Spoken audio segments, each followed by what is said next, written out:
Hey guys, I hope you are having a really good Thursday. I know I am, and the reason I'm having a great Thursday, aside from talking to all of you, is that my book has just come out. Look at that beauty.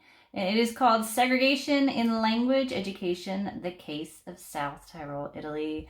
For those of you who don't know where South Tyrol is on a map, South Tyrol is part of the northeastern part of Italy, and it is in part of Italy that used to belong to Austria.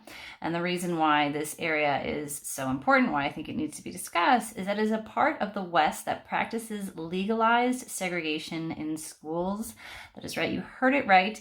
Legalized segregation in schools. I came across this topic back in 2005 when I was on a trip with my mom. And I noticed that this was a part of Italy that, first of all, spoke largely German dialect, which I thought was quite interesting. But the more I started diving into it, the more I realized that there were linguistically segregated schools, or what they refer to as separate but equal schools. And those who come from the US are probably familiar with the term separate but equal. South Tyrol practices these what they call separate but equal schools in order to preserve the German-speaking mother tongue, since South Tyrol was an area that at one point was controlled by the fascists and then eventually by the Nazis. So the school system now, to date, as of 2023, is divided to three major school systems, two of which are the German-speaking school system and the Italian-speaking school system.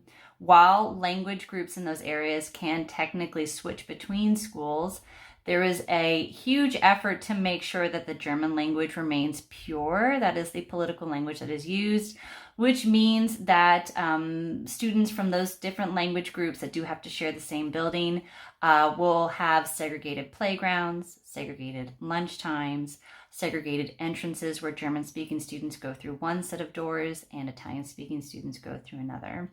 This obviously could be quite problematic for those that come from multilingual backgrounds or those that might be a proponent of multilingualism as a whole.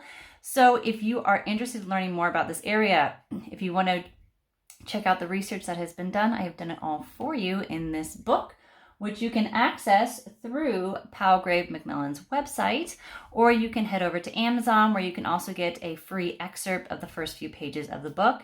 Otherwise, if you want to talk to me directly about the research that I've done, you want to do interviews by any chance, or do a write-up together, or just write up about the work as a whole, by all means, feel free to contact me directly. Otherwise, if you have any questions, I'm around. Otherwise, I will see you all next week.